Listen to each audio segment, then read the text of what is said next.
నర్సండి. ఏం చేస్తూ ఉంటారు? వ్యవసాయమే. వ్యవసాయం. ఎన్ని ఎకరం ఉంది? ఏమేశారు? ఎకరన్నర. ఎకరన్నర. ఏమేశారు మొన్న? ఒక ఎకరం వరేసాము. మొక్కలను లాత అయింది. ఇలా దిగుబడి ఎలా ఉంది? బాగానే ఉందా? ఇది దిగుబడి ఒక మాదిరి కొంచెం అమ్మకేసి మురిగిపోయింది. అవల ఎకరానికి 5 బత్తాలు. గిట్టుబాటు ధరలు ఉన్నాయా మరి? గిట్టుబాటు ధరలు ఉన్నాయంటే ఎంత మటుకు గిట్టుబాటు? 50 కోట్ల రూపాయలు ఇచ్చినా చాలేదు అన్నాడు, 2 కోట్లు ఇచ్చినా చాలేదు అంటున్నాడు. అదే గిట్టుబాటు అనేది ఎంత మటుకి ఇప్పుడు కొనదంటే వాడు సంతోషించి తప్పదండి. ప్రతిదీ చంద్రబాబు చేయలేదు, లేకపోతే ప్రధానమంత్రి చేయలేదు, ఎమ్మెల్యే చేయలేదు, ఎంపీ చేయలేదు. మన ఇంటి మనం సక్రమంగా చేసుకోలేకపోతున్నాం. ఏం చేస్తారు మొత్తం రాష్ట్రం మొత్తం మీద వాళ్ళు? సరే పెద్దన్న, ఇప్పుడు రైతు భరోసా అనేది గతంలో జగన్మోహన్ రెడ్డి గారి టైంలో 5 ఏళ్ళు ఇచ్చారు. వీళ్ళు 20,000 ఇస్తా అన్నారు కదా అన్నదాత సుఖీబాబు పేరుతో. ఇప్పుడు దాకా ఇవ్వలేదు. ఏమైనా ఇబ్బందిగా ఫీల్ అవుతున్నారా రైతులు?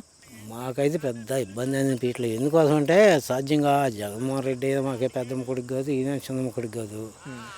మామూలుగా ఏంటంటే ఇద్దాం అనుకున్నారు. వాళ్ళ ఆర్థిక పరిస్థితి ఏందో మనకు తెలియదు. వర్షనే అవి చేస్తున్నాం అని రోజు టీవీలో అంటున్నాం. అంత మటుకే కానీ వాళ్ళు ఇస్తేనే మనం చేయాలి, లేకపోతే చేయకూడదనే రూల్ ఏం లేదుగా. వాళ్ళు దయదాలు చేదో ఇస్తామంటున్నారు. ఇచ్చినప్పుడు తీసుకోవాల్సిందేగా. మనం డిమాండ్ ఏం చేస్తామండి? అంటే కొంతమంది రైతులు ఏంటంటే ఇప్పుడు దాకా ఇవ్వలేదని చెప్పి ఇబ్బంది పడిపోతున్నారని చెప్పి విన్నాము. దానికోసం అడుగుతున్నాం మేము. సాధ్యంగా కొంతమంది అందరూ ఒక రకంగా ఉంటారు కదా. కొందరు అట్ట కొందరు ఇట్ట ఉంటుంటారు. దాని గురించి మనం ఎవరైనా చెప్పలేము. అసలు ఇస్తారని చెప్పి అనుకుంటున్నారా? 20,000 ఇస్తారు గట్టిగా. ఇప్పుడు ఇస్తారంటారు. ఎప్పుడు ఇస్తారు? ఇప్పుడు ఇస్తే ఇప్పుడు అవి చేసుకుంటారు. ఇంకా పైర్లు వేసేది నెలగా.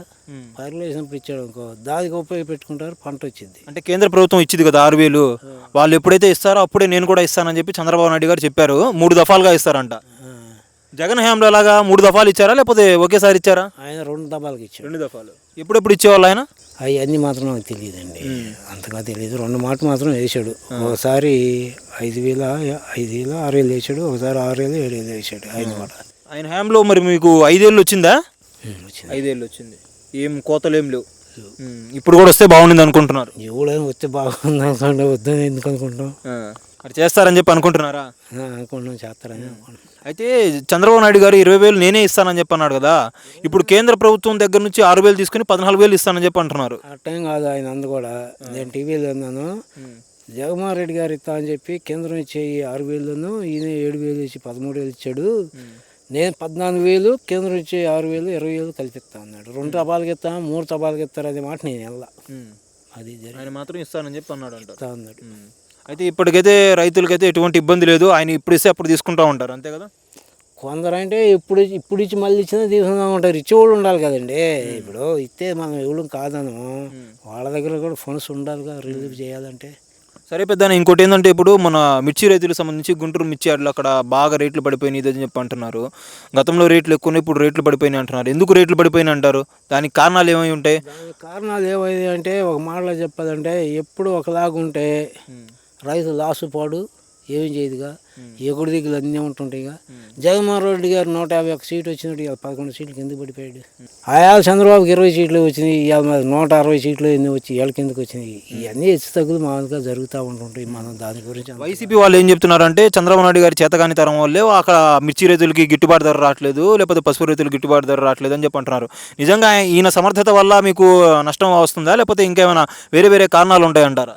మనకు ఆయన వల్ల కానీ ఈయన వల్ల కానీ మనకు పెద్దగా నష్టపోయింది ఏమీ లేదు. మార్కెట్ని బట్టి పోవాలి కానీ. ఆడేవాడు మంచి కుర్రోడు చదువుకున్నాడు. 2 ఎకరాలని 10 లక్షలు కట్నం ఇచ్చారంటే మా అబ్బాయికి కూడా ఇదంటే ఏడ తెచ్చిస్తారు? మా అబ్బాయికి చదువు లేదు, పుట్టక లేదు. ఇటు పిలిచి అడు చూస్తాడు, ఇటు చూస్తాడు. ఆడికి కట్నం కావాలంటే అట్నే ఈ హెచ్చు తగ్గులని గడ్డగుట్టి కాడించి ఉండయండి.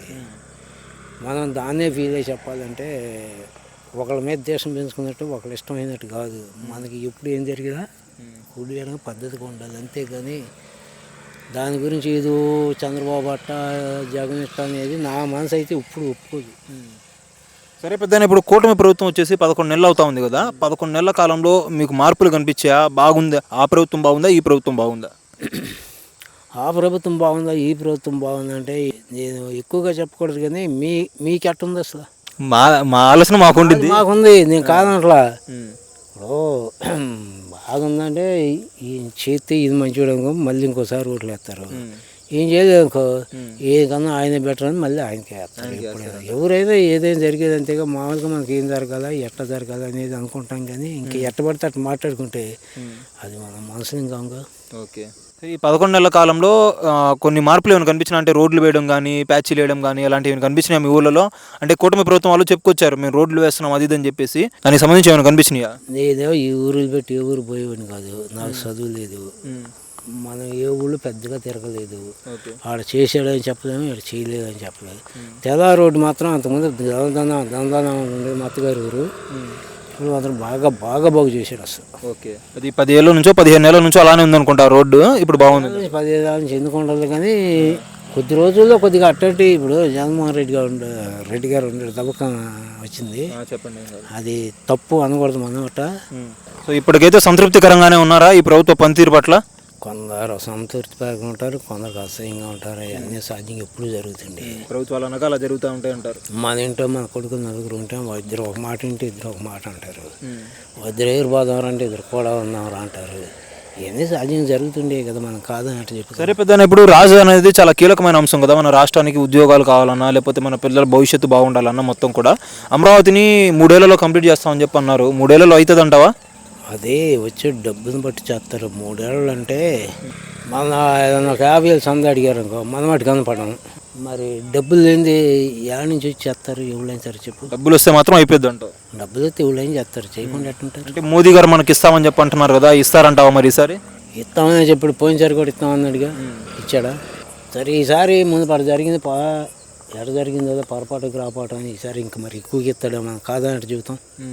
ఒకవేళ రాజధాని అనేది సంపూర్ణంగా పూర్తి కాకపోతే మళ్ళీ జగన్ వస్తే 3 రాజధానులు అని చెప్పి అంటారంటావా, లేకపోతే ఇదే అమరావతిని కొనసాగిస్తారంటావా? ఇంకా అన్నట్లు ఇంకెట్ట అంటాడు, అమరావతి అంటారు. ఎందుకంటే మళ్ళీ చాలా పెట్టుబడులు అటు పెడుతున్నారు కదా, ఆయన మరి అంత దీనికి అట్ట అంటాడు. అప్పుడు ఏదో ఆయన దృష్టిలో ఏమనుకున్నాడు, చేద్దాం అనుకున్నాడు, అన్నాడు కానీ ఏం తీసుకెళ్ళలేదు కదా, మనం ఆయన మీద ఊరికి అబద్ధం అయితే ఎందుకు. మళ్ళీ జగన్ గెలిచే అవకాశం ఏమైనా ఉందా? ఎట్ట చెబుతాండి, ఇక 4 ఏళ్ళు సంవత్సరం 4 ఏళ్ళు ఉండి ఎప్పుడు ఎట్ట మారిపోయిద్దో మనం ఎట్ట చెప్పగలం చెప్పు, నువ్వు చెప్పు. అంటే ప్రజల్లో ఇప్పుడు ఈ 11 నెలల కాలంలో కొన్ని ఉంటాయి కదా అసంతృప్తులు కావచ్చు, కొంచెం పర్లేదు అనుకుంటున్నారు, ఇంకా ఉండే కొన్ని ఇంకేమన్నా చేయలేదు అనుకో, ఇంకన్నా జగన్ మిగిలిన అనుకుంటే మళ్ళీ అటు మారుతారు, వీళ్ళు కాదంటాం మనం. గాలి ఎప్పుడైనా మారవచ్చు అంటావు? అంతే, అది ఎప్పుడు కూడా మనకెళ్ళి దక్షిణాది రాష్ట్రాలు, తమిళనాడు ఉంది, ఒకనాడు డిఎంకే గెలిచి ఒకసారి అన్నాడీఎంకే గెలిచింది, అట్నే జనాన్ని ఏది ఫాలో అయితే అది గెలిచిద్ది. ఓకే పెద్దనా, మరి పవన్ కళ్యాణ్ గారు ఎలా చేస్తున్నట్టు? పవన్ కళ్యాణ్ గారు అటు ఇటు ఉంటున్నాడు కదా, మాకెళ్ళి కాదు కదా, అయితే ఆయన మాత్రం చెప్పుకోవాల్సిన గొప్ప చాలా వ్యక్తి. గొప్పతనం ఏందంటారు? ఈ ఊళ్ళో మా ఊరు ఆయన కావాలని గోళ్ళని బగలగొడితే ఇవాళ బగలగొడితే తెల్లరోడ్డుకి వచ్చి పడ్డాడు. ఇంతమటుకి సీఎం ఎవరు అంత స్పీడ్గా వచ్చి పడ్డాడు లేరు.